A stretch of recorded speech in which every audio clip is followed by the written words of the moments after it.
साथ में अजीत सिंह भी जुड़ गए हैं, मेरे सीनियर कोलीग। उससे पहले बड़ी खबर, एक अपडेट है, नेम प्लेट विवाद से जुड़ी ये बड़ी अपडेट है।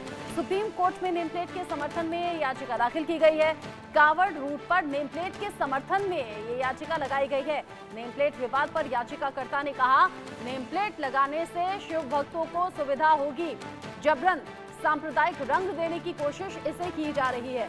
इससे पहले जो याचिका लगाई गई थी वो नेम प्लेट के खिलाफ लगाई गई थी, जिस पर सुप्रीम कोर्ट ने कहा ये स्वैच्छिक है। नेम प्लेट यानी कि नाम लिखना ये अनिवार्य नहीं, ये तो स्वैच्छिक है। अगर आप नाम लिखना चाहें तो लिख सकते हैं, नहीं लिखना चाहें तो नहीं लिखें।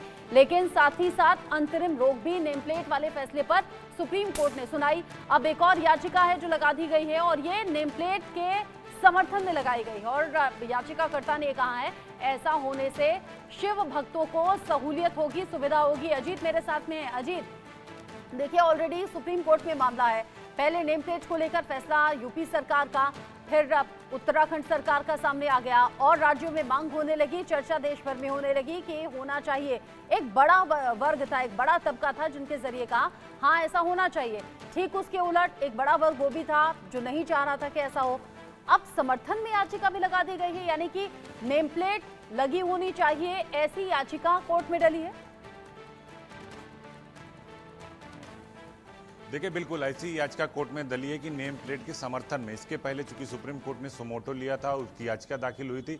सुप्रीम कोर्ट ने कहा था कि नाम लिखना अनिवार्य नहीं, लेकिन आप क्या बेच रहे हैं इसको आपको लिखना पड़ेगा। लेकिन यूपी सरकार या उत्तराखंड सरकार का स्टैंड बिल्कुल क्लियर है, वो अपने फैसले से पीछे नहीं हटे हैं। यानी जो सरकार का स्टैंड है वो यह है कि आपको अपना नेम प्लेट लगाना होगा, ये बताना होगा कि आप कौन हो और क्या बेच रहे हैं। कल साध्वी प्राची ने भी इसी बात को आगे बढ़ाया था। अब सुप्रीम कोर्ट में नेम प्लेट के समर्थन में याचिका पड़ गई कि नेम प्लेट होना चाहिए। क्यों होना चाहिए, इसके पीछे देखिए कई सारे संत, अयोध्या के हनुमानगढ़ी के महंत हैं जो राजू दास, उनका भी कहना है कि नहीं नेम प्लेट होना चाहिए। ये किसी की जाति से नहीं बल्कि धार्मिक पवित्रता से, धार्मिक शुचिता से और धार्मिकता से जोड़कर देखना चाहिए कि अगर शिवभक्त सड़क पर निकल रहा है, वो व्रत है, उपवास है, वो कहीं किसी ऐसी जगह पानी नहीं पी सकता, खाना नहीं खा सकता, अगर वो किसी दूसरे समुदाय का है या जहां पर नॉनवेज और वेज दोनों एक साथ बनाता था, भंडारी वही है, बर्तन वही है, तो इस शुचिता को बरकरार रखने के लिए नेम प्लेट लगाना जरूरी है, जिससे धार्मिक पवित्रता बनी रहे, जो कांवड़ यात्रा है, जो शिवभक्त उनकी शुचिता बनी रहे।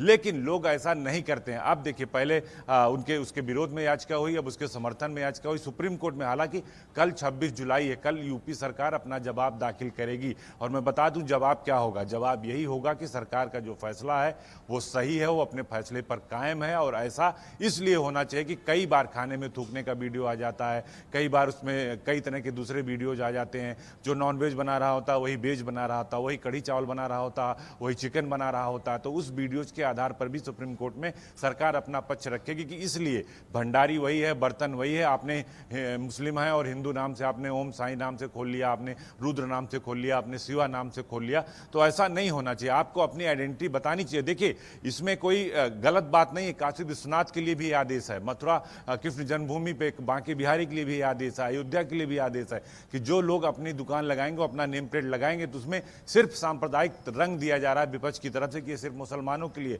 वो हिंदुओं के लिए भी है कि आप अपना नाम लगाइए, अपना नेम प्लेट लिखिए और ये बताइए कि आप क्या बेच रहे हैं। आप फल बेच रहे हैं, आप वेज बेच रहे हैं, आप सामान बेच रहे हैं, क्या बेच रहे हैं, इसमें कोई हर्ज नहीं था। लेकिन इसको विपक्ष की तरफ से अखिलेश यादव हो, मायावती हो, असीसुद्दीन ओवैसी हो, उन्होंने इसको सांप्रदायिक रंग दे दिया और हिंदू मुस्लिम कर दिया। अब साध्वी प्राची भी मैदान में आ गई। उन्होंने कहा कि अगर वो मक्का मदीना में हिंदू को चाय की दुकान नहीं खोलने देते तो हम क्यों खोलने देंगे। उन्होंने एक दूसरा रंग दे दिया कि अगर आपको दिक्कत है आप हिंदू धर्म अपना लीजिए। जो राजू दास उनका सीधे तौर पर कहना है कि बंगाल में मुस्लिम महिलाएं और हिंदू महिलाओं के साथ अत्याचार हो रहा है, वो नहीं दिखाई दे रहा, उस पर कोई याचिका नहीं दाखिल कर रहा है। तो देखिए अब ये मामला बड़ा होता जा रहा है। आम बजट पेश किया गया है हाल ही में, इसको लेकर किरण रिजिजू कोई जानकारी शेयर करें, एक बार सुन लेते हैं।